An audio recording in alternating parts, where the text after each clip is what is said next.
বিসমিল্লাহির রহমানির রহিম। বন্ধুরা, আজকে আমি সেই ছোটোবেলার একটি গুঁড়া মাছ কলা পাতা দিয়ে রান্না করা আমার মা খালাদের হাতে খেয়েছি আর খাইনি। এখন আমি এই মাছটা রান্না করব।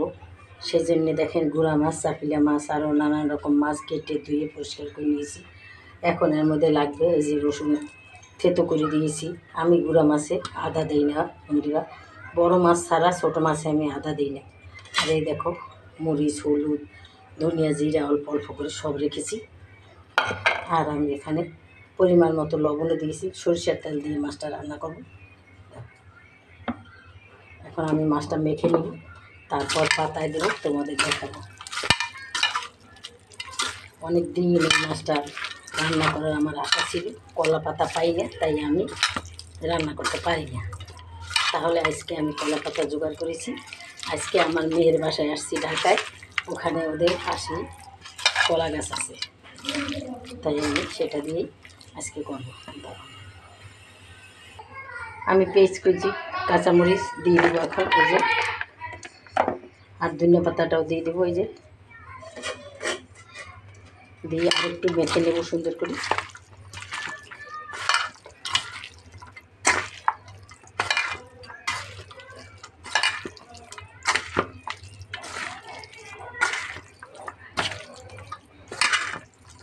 মাখানো হয়ে গেছে বন্ধুরা, এখন আমি কলা পাতায় দিব, তোমাদের দেখাবো। দেখো বন্ধুরা, প্রথম আমি একটা পাতা দিয়েছি, আমি এখন আবার আর একটা পাতা দিয়েছি। এখন আমি মাছটাকে এই পাতার উপরে বসিয়ে দেবো সুন্দর করে।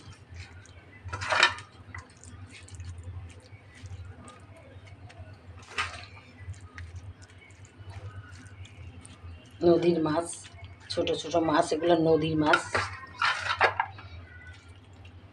আশা করি খেতে খুবই টেস্ট হবে, মজা হবে, খুবই সুস্বাদু হবে। আমি যে সেই ছোটোবেলা খেয়েছি, এখনও আমার মুখে লেগে আছে, আমার মনে হয় যেন এরকমের।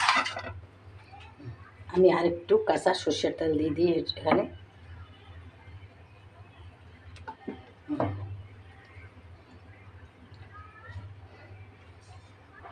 এখন বন্ধুরা আর একটা পাতা দিয়ে আমি ঢেকে দিব। ঢেকে দিয়ে চুলায় আমি একটা তাওয়া বসাই দিই। যে চুলায় একটা তাওয়া বসাই দিলাম। এখন আমি এই কলা পাতাটা এখানে বসি। দেখো বন্ধুরা, আমি চুলায় বসাই দিছি। এখন আমি একটা কলা পাতা দিয়ে আবার সুন্দর করে ঢেকে একটা ঢাকনা দিয়ে দেব। এখন আমি এই যে ঢাকনাটা দিয়ে দিলাম, সুন্দর করে ঢাকনাটা দিয়ে দিলাম।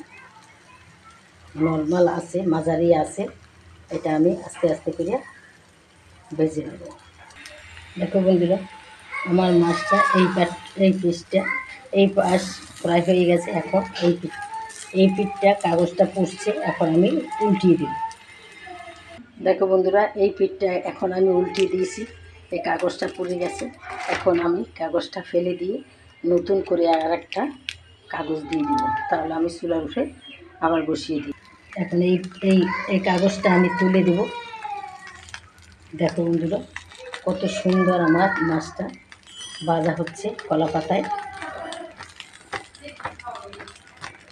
এখন আমি এখানে আবার নতুন কলা পাতা দিয়ে দেবো। দেখো, নিচেও নতুন কলা পাতা দিয়েছি, এখন আমি এখানেও আবার নতুন কলা পাতা দিয়ে আবার আমি ঢেকে দেব। দেখো বন্ধুরা, আমার মাছটা এক পিঠ হয়ে গেছে, আমি উল্টিয়ে দিয়েছি। এখন আমার আর এক পিঠ একটু ভাজা ভাজা হবে, তারপর আমি পরিবেশন করে তোমাদের দেখাবো। কী যে মজা, কী যে টেস্ট, এটা আমি বোঝাতে পারবো না তোমাদের।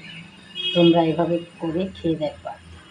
দেখো বন্ধুরা, কলা পাতার মাছটা আমার হয়ে গেছে, এই যে হয়ে গেছে। এখন আমি পরিবেশন করে তোমাদের দেখাবো, তাহলে তোমরা দেখতে থাকো। দেখো বন্ধুরা, আমার কলা পাতার গুঁড়া মাছটা চচ্চড়ি হয়ে গেছে। দেখো, তোমাদের যদি ভালো লাগে তাহলে আমাকে অবশ্যই একটা লাইক দিবে এবং শেয়ার করে দেবে তোমাদের বন্ধুদের মাঝে, জানি ওরাও আমার এই রেসিপি দেখবে, ভবিষ্যতে আমাকে লাইক করবে, শেয়ার করবে, আমিও ওদেরটা করব। আর আমার চ্যানেলটাকে অবশ্যই সাবস্ক্রাইব করে দেবে। আমি নতুন নতুন বন্ধুদের দেখলেই আমি সাবস্ক্রাইব করে দিই। যাই হোক বন্ধুরা, তাহলে তোমরা দেখো, তোমরা যদি ভালো লাগে অবশ্যই আমি লাইক শেয়ার করবা। আর ভবিষ্যতে আমি সুন্দর সুন্দর রেসিপি নিয়ে আমি আবার আসবো। তাহলে বন্ধুরা আজকের মতো আসি, খোদা হাফেজ, আসসালামু আলাইকুম।